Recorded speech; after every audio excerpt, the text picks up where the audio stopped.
আসসালামু আলাইকুম, সবাই কেমন আছেন?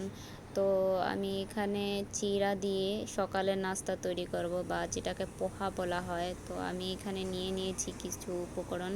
তো তার আগে আমি চিড়াটাকে 5 মিনিটের জন্য ধুয়ে রাখবো ভালো করে, যাতে এটা ঝরে গেলে অনেকটাই ভাতের মতো ফ্লাপি বা নরম হয়ে যায়, বাট অনেক মজাদার একটা নাস্তা। তো আমি ধুয়ে রেখে আমি আলুগুলোকে মানে পেঁয়াজ টমেটো এগুলোকে কেটে নিয়েছি। এখন আমি এক এক করে নাস্তাটা বানাবো। তো আমি আগে বাদামগুলোকে ভেজে নেব। বাদামগুলো ভাজা আমার হয়ে গেলে আমি জাস্ট পেঁয়াজ টমেটো আলু এগুলোকেও ভেজে সিদ্ধ হয়ে যাওয়া পর্যন্ত অপেক্ষা করব।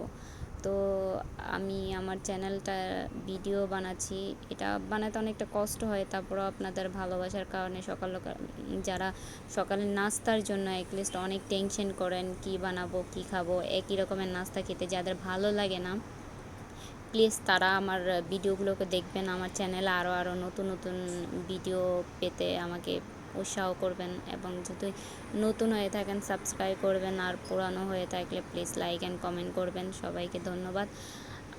আমার নাস্তাটা বানানোর জন্য আমার এটাকে সিদ্ধ করতে হবে। হ্যাঁ, এখন আমার অনেকটাই হয়তো এটা সিদ্ধ হয়ে গেছে।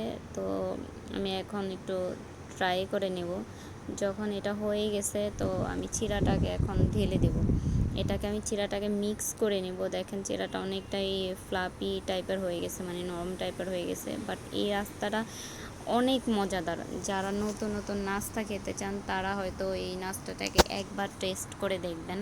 তো আমি চিড়াটা ঢালার পরে জাস্ট 5 মিনিট চুলাটা অন রাখবো, তারপর আমি চুলাটা বন্ধ করে দেব। এটার সাথে আমি এখন জাস্ট লেবু আর একটু ধনিয়া পাতা মিক্স করব, ঠিক আছে? ওইটা করার পর আমি চুলাটার গ্যাস বন্ধ করে দেব।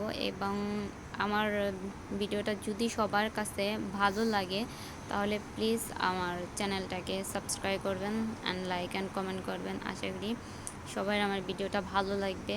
সো সবাই আমার পাশে থাকবেন, সাপোর্ট করবেন। থ্যাংক ইউ সো মাচ সবাইকে।